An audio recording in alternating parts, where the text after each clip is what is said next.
This is Kevin Owens. You should subscribe to Smack Talks on YouTube. But if it sucks, it's not my fault. I don't know what it is. Just do it though. Alright guys, welcome to This Week in Wrestling, covering everything that's gone on over the course of this past week. A week that's seen Roman Reigns reach the top of the mountain and claim the WWE World Heavyweight Championship at WrestleMania 32.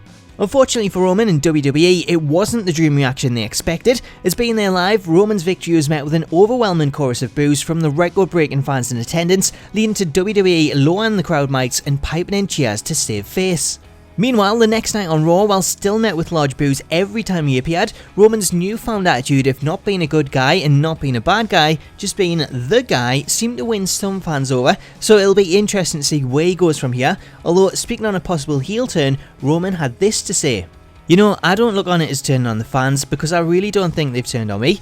I still have a really large fan base and supporters that dig what I do, they love my matches and are entertained by my segments. For me, I think I need to stick with what I have been doing.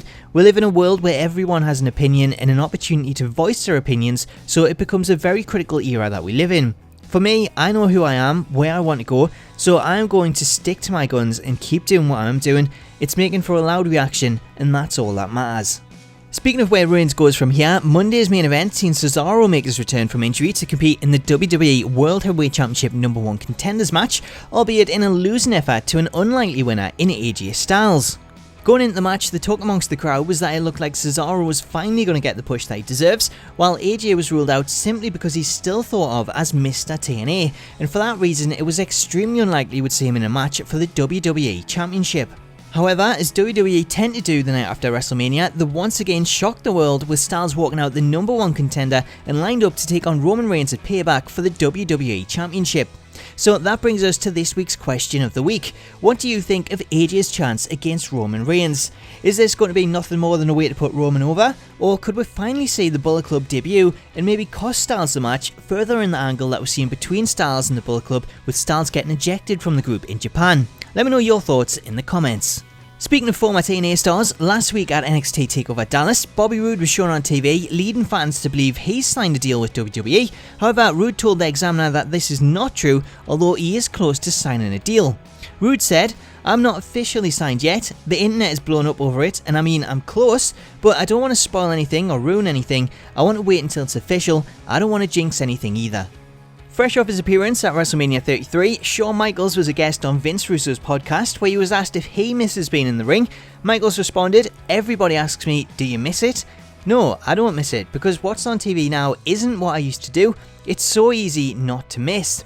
So it appears fans aren't the only ones let down by WWE's current programming, as the Heartbreak Kid himself feels the same way. However, when asked about internet fans complaining about the product, Michaels said, "I get what those hardcore fans say and they don't like it, but at the same time, and I'm going to get a ton of heat for this, but it is true, you do keep watching, the ratings may go down, but they're not losing you." Staying with WWE, and also fresh off WrestleMania, The Undertaker's UK tour matches have now been announced, and they see the Deadman teaming up with his brother Kane to take on Eric Rowan and Braun Strowman. However, rather than appear at all 5 previously listed dates, The Undertaker is now only listed for the April 19th SmackDown taping and the April 20th live event in Newcastle. Finally, switching from WWE to Lucha Underground, and just a week after announcing that he had been working with the company, MVP has revealed his contract with Lucha Underground has been terminated.